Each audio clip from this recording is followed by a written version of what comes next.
Hello friend, फिर से एक नए वीडियो में आप लोगों का बहुत ही अच्छे तरीके से स्वागत है। तो मेरा चैनल लेके बेसिक नॉलेज में मैं आपको दिल से हार्दिक अभिनंदन करता हूं अपने इस चैनल पे। तो आज हम लोग फिर से एक नया चैप्टर लेकर आ गए हैं और आज का हमारा सब्जेक्ट क्या है तो क्लास 10th ज्योग्राफी का हिंदी बोले तो भूगोल, यानी भूगोल का पहला चैप्टर आज हम लोग देखने वाले हैं। और पहले चैप्टर का क्या नाम है, भारत संसाधन एवं उपयोग। और इसका आज हम लोग कुल टोटल बीबीए ऑब्जेक्टिव जानने वाले हैं। और यहाँ पे आप लोग देख पा रहे हो कि यही वाला आएगा परीक्षा में। तो आपसे प्रॉमिस रहा, वादा रहा कि सच में यही वाला आएगा परीक्षा में।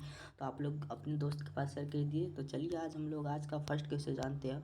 और यहाँ पे आप लोग चैप्टर का नाम जान चुके हैं, क्या है तो भारत संसाधन एवं उपयोग। आज का चैप्टर का नाम क्या है, भारत संसाधन एवं उपयोग। तो चलिए आज हम लोग बहुत ही अच्छे ढंग से और बहुत ही अच्छे बारीकी ढंग से आज हम लोग जानना चाहेंगे। तो आज का हम लोगों का फर्स्ट क्वेश्चन क्या है, तो प्राकृतिक संसाधनों के संरक्षण के लिए 1968 में कौन सा कन्वेंशन हुआ था। तो कौन सा कन्वेंशन हुआ था, तो अफ्रीकी कन्वेंशन हुआ था। उसके बाद कह रहा है कि द्वितीय पृथ्वी सम्मेलन, दूसरा कह रहा है कि द्वितीय पृथ्वी सम्मेलन कहाँ हुआ था। तो कहाँ हुआ था, तो डी, इनमें से कोई नहीं। यहाँ जो इस ऑप्शन है में है, इस ऑप्शन के अनुसार किसी में भी नहीं हुआ था। उसके बाद थर्ड है कि सौर ऊर्जा निम्नलिखित में से कौन सा संसाधन है। सौर ऊर्जा को फिर से प्राप्त कर सकते हैं, यानी नवीकरणीय है। यानी फोर क्या बोल रहा है कि सौर ऊर्जा निम्नलिखित में कौन सा संसाधन है। तो बताइए, तो पुनः प्रयोग, यानी इसको पुनः उपयोग कर सकते हैं। विश्व पर्यावरण दिवस कब मनाया जाता है, तो 5 जून को विश्व पर्यावरण दिवस मनाया जाता है। उसके बाद 6 है कि प्रथम पृथ्वी सम्मेलन कहाँ आयोजित हुआ था। तो कहाँ में हुआ था,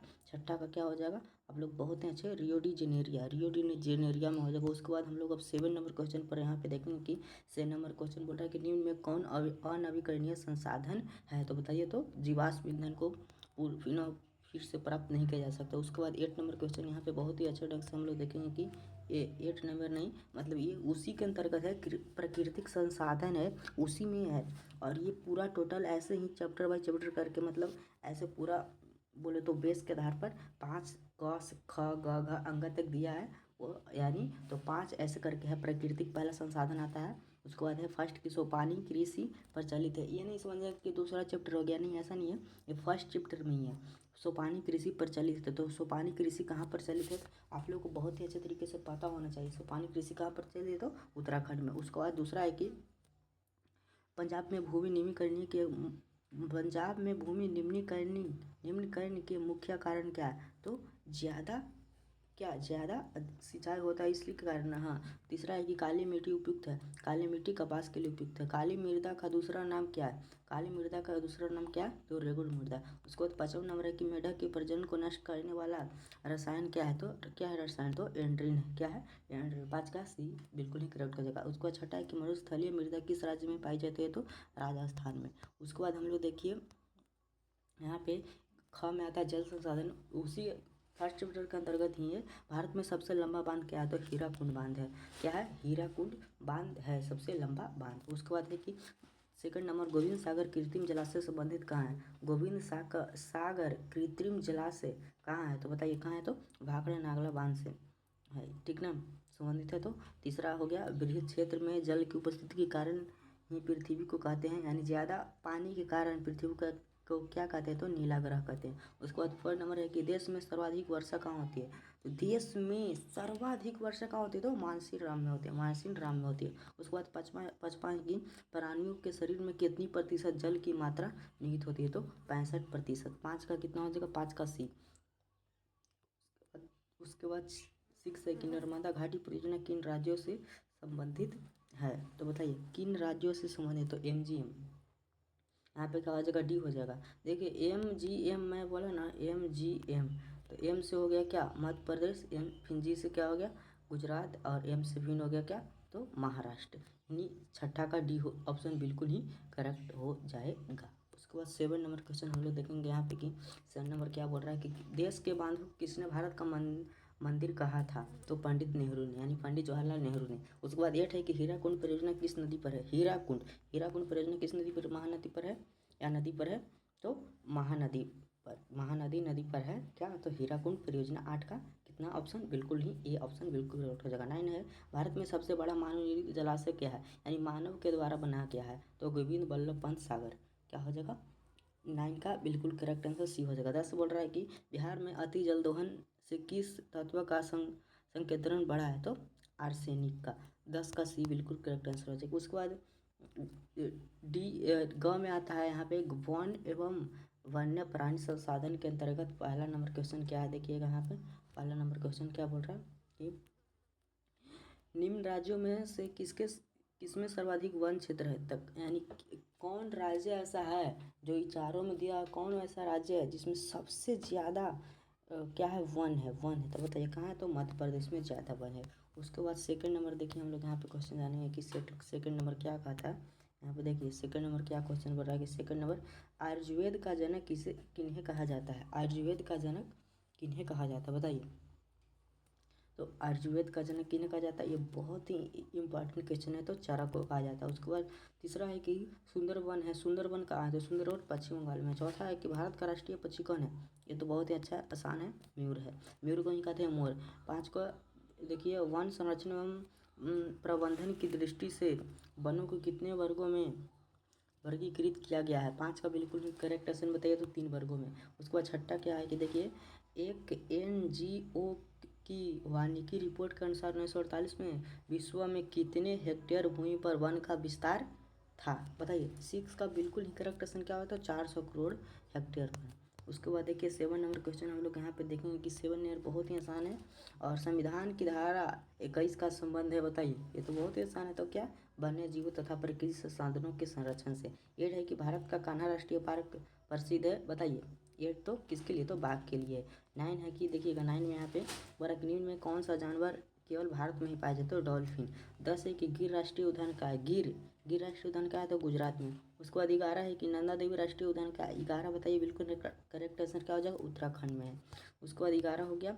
उसके बाद देखिए अब हम लोग खनिज संसाधन के अंतर्गत जानेंगे क्वेश्चन, और खनिज संसाधन में बहुत ही आसान क्वेश्चन रहेगा, और ये VVI ऑब्जेक्टिव क्वेश्चन है, और ये पूछा भी जाएगा।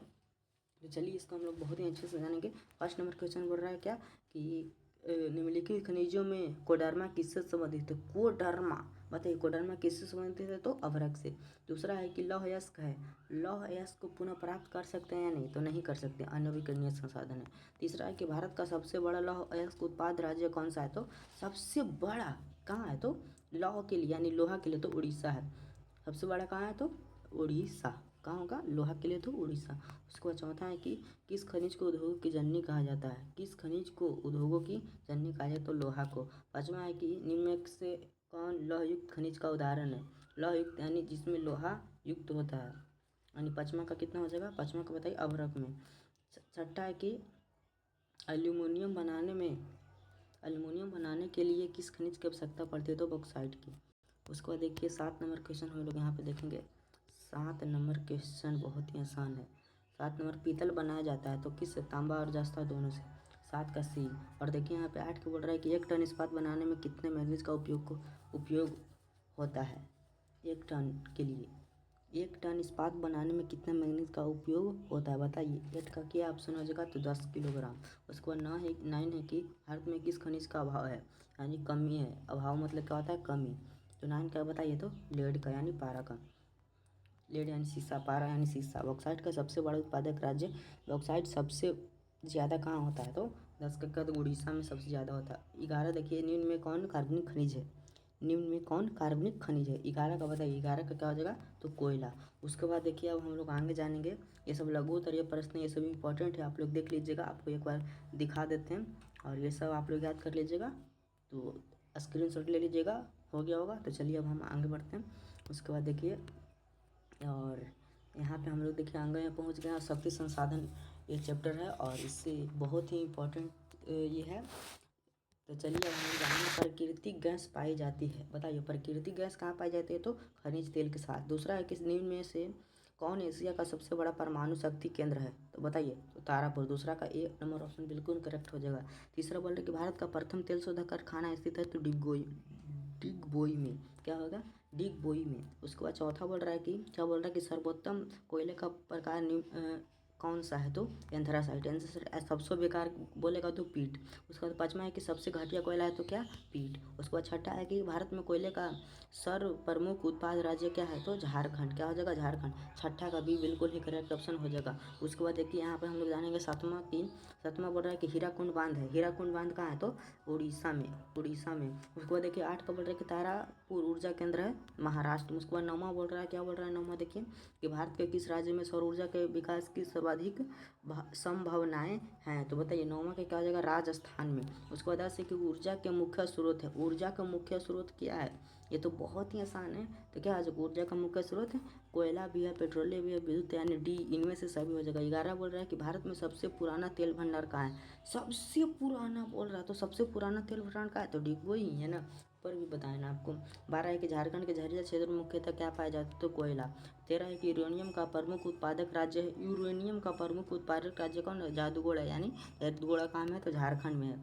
उसके बाद देखिए 14 नंबर क्वेश्चन से हम लोग जानेंगे। 14 नंबर क्या क्वेश्चन बोल रहा है कि भारत के किस स्थान पर पहला परमाणु ऊर्जा केंद्र स्थापित किया गया था तो बताइए, बहुत ही आसान है और ये बहुत बीवी है ये। तो 14 का हो जाएगा तारापुर में। और आप ऊपर बताएं भी 15 के भारत में कितने सार्वजनिक क्षेत्र के तेल परिष्करण केंद्र कार्य कर रहे हैं तो बताइए 15 का सी हो जाएगा, बिल्कुल नहीं। 18। 16 है कि दिन में से कौन जीवाश्म ईंधन है, जीवाश्म ईंधन कौन है बताइए, जीवाश्म ईंधन तो इनमें से सभी, क्योंकि कोयला भी है, पेट्रोलियम, प्राकृतिक गैस, टी, इनमें से सभी बिल्कुल नहीं करेक्ट ऑप्शन हो जाएगा। 17 बोल रहा है कि मणिकरण भूतापीय ऊर्जा संयंत्र किस राज्य में है। 17 का बिल्कुल है करेक्ट ऑप्शन क्या हो जाएगा तो सी, हिमाचल प्रदेश। 18 बोल रहा है कि भारत में प्रथम जल विद्युत संयंत्र की स्थापना कहाँ हुई थी। 18 की क्या हो जाएगा बताइए आप लोग, दार्जिलिंग में हुई थी। उसके बाद देखिए आगे हम चल 19 नंबर क्वेश्चन है कि भारत में मुख्यतः किस प्रकार का कोयला पाया जाता है। भारत में मुख्यतः किस प्रकार का कोयला पाया जाता है तो भारत में किस प्रकार का कोयला पाया जाता है 19 का तो क्या पाया जाता है तो बिटुमिनस पाया जाता है। 20 बोल रहा है कि भारत की प्राचीनतम कोयले की खान कौन है। भारत की प्राचीनतम यानी प्राचीनतम बोले तो पुराना तो रानीगंज। तो यहाँ पे आपका क्वेश्चन यहाँ तक ही क्या होता है, द इंड होता है। ये पूरा चैप्टर फर्स्ट चैप्टर का क्वेश्चन यहाँ पे क्या होता है, द इंड होता है। तो यहीं तक आज की सेवा समाप्त करेंगे और ये वीडियो आपको बहुत ही अच्छा तरीके से समझ में आ गया और आज की इस क्लास को यहीं पे द एंड करते हैं। तो नेक्स्ट वीडियो में इस वीडियो से भी बेहतरीन के साथ मिलते हैं। तो अभी तक के लिए जय हिंद, जय बिहार।